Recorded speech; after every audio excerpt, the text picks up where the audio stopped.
انی اسألک العفو والعافیۃ والمعافاۃ الدائمۃ فی الدین والدنیا والآخرہ فی الاہل والمال والولد. یہ سب دعائیں نبی پاک صلی اللہ علیہ وسلم مانگا کرتے تھے.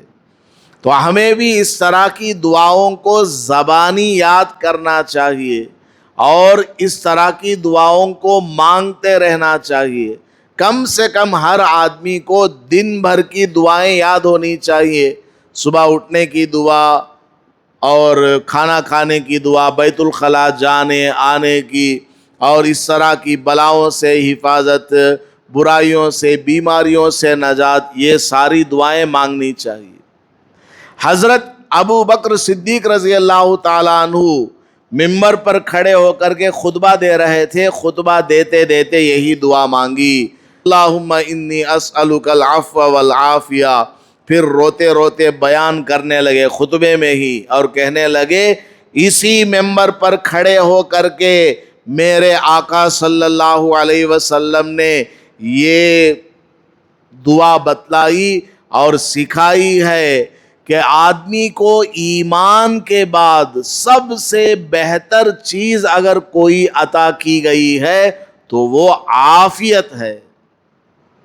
اگر آدمی کو عافیت نصیب ہو جائے، ہر طرح کی بیماریوں سے، بلاؤں سے، ظاہری باطنی ٹینشن سے آدمی کو دور کر دیا جائے، وہ آدمی ایک دم بہترین ہو جائے گا. تو ایمان کے بعد سب سے بڑی نعمت کیا ہے؟ عافیت کا مل جانا ہے. تو ہمیں اپنی دعاؤں میں یہ مانگنا چاہیے. عربی میں بھی دعا مانگے، اردو میں بھی بولا کریں کہ اللہ مجھے عافیت عطا فرما، صحت عطا فرما، میرے گناہوں کو معاف فرما، مجھے دوسروں سے بے نیاز کر دے اور دوسروں کے شر سے میری حفاظت فرما. تو بہرحال حضرت یوسف علیہ السلام نے جیل جانے کی دعا مانگی، اس لیے اللہ پاک نے ان کو جیل میں ڈلوا دیا. ورنہ اگر وہ عافیت مانگتے، اللہ تعالیٰ کوئی اور راستہ نکال دیتا اور عورتوں کے مکر سے اور ان کی دھمکیوں سے حضرت یوسف علیہ السلام کی حفاظت ہو جاتی. اور اس میں حضرت یوسف علیہ السلام کو خطا کار بھی نہیں بنایا جا سکتا کہ حضرت یوسف علیہ السلام نے غلط دعا کی. نہیں، غلط دعا نہیں مانگی، دعا تو بالکل صحیح ہے.